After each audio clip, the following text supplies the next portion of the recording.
I tried to remember real hard where I met Dex. It was before he even competed. I think it was American Fitness Center off 103rd Street. I believe that's when he started training with Tim Davis there. That's where he saw Tim.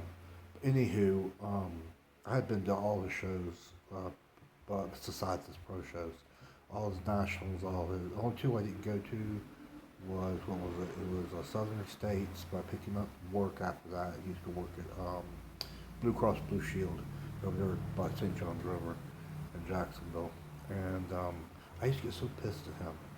I mean, just downright mad. I picked him up. I'm just gonna skip into the middle. I picked him up from work at Blue Cross Blue Shield, and you have a console in the middle of between the two seats in your truck. And he had his arm on the console, and he had a T-shirt on. And man, his freaking forearm. He just, like I said, he just won Southern States Peter Potter show, which is the hardest show to win in Florida as a level three national qualifier. He won middleweight. Anyway, I'm looking at his forearm, and I glancing over at it. You can tell he still had the tan on, and I was getting so pissed off. Like, look at this crap, man. It's just a genetic freaking freak. This is for obviously nationals or anything, but man, some people just have a destiny, you know. And me and him lost contact. Last time I saw him was at the what was it, All Classic 16 in Columbus, Ohio. He was in line. He wasn't doing the show.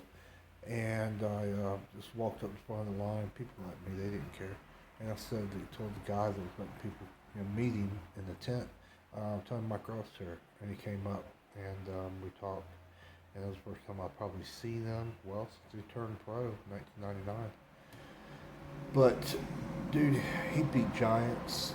I mean, giants of the time. You got Gunner. You had Nasir.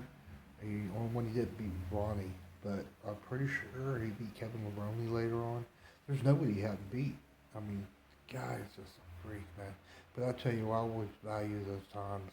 I went to the New Orleans show with him. Dallas, Texas, we did together. That's the one I told y'all about. I did.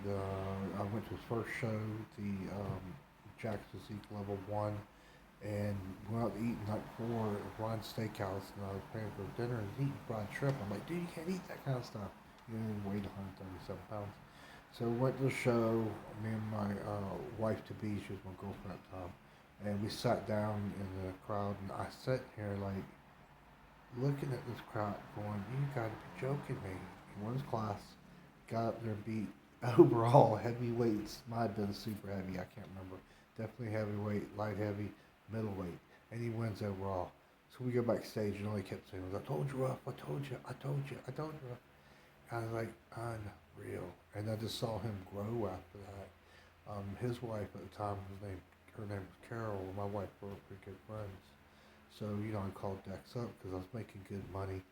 I had Riley's Hamburgers. I was doing all the lawn maintenance for them. They're kind of like checkers up here. And I'd taken Logan's and, give him a big old butt steak. And man, he would come in with just it was a vest, kind of you wear over a long shirt, but just a vest by itself. And he's holding his daughter, and his arms, man. Every time I saw him, he's getting bigger and bigger and bigger and better. And I just knew, man, like I said, the Nationals in Dallas, I just knew he was going to win. I mean, you know, when it, but he didn't. It sucked. But I don't know why he said that. I knew he'd win. I knew he was going to be great, is what I meant to say. I'm halfway out of it today, Saturday. Bad night's sleep. But, yeah, dude. That was a, time of Dexter. The reign of Dexter. I got to see all that from him, from not even trained into a bantamweight to walking in and winning overall to Southern States to New Orleans. He walked off stage with, "Ruff, what happened? What happened?" I think in New Orleans he had just won, the USA won his class. So in his nationals, I think he got sixth place, man. It was ridiculous. He was ready to quit too. He had a good job at Publix. He was like, "I'm about done with this." He tried North American, won overall North American in his class and overall. Back then they weren't handing out pro cards. You didn't just get it for winning your class or first two class winners or all that crap. Man, they were tight to get, and usually had to wait in line, pay your dues. A lot of guys, Matt Menden Hall, never turned pro. Just I'm trying to think of his name, I can't remember. Big old dude, but he passed away. I think it was last year. Phil Hernan. Phil Hernan.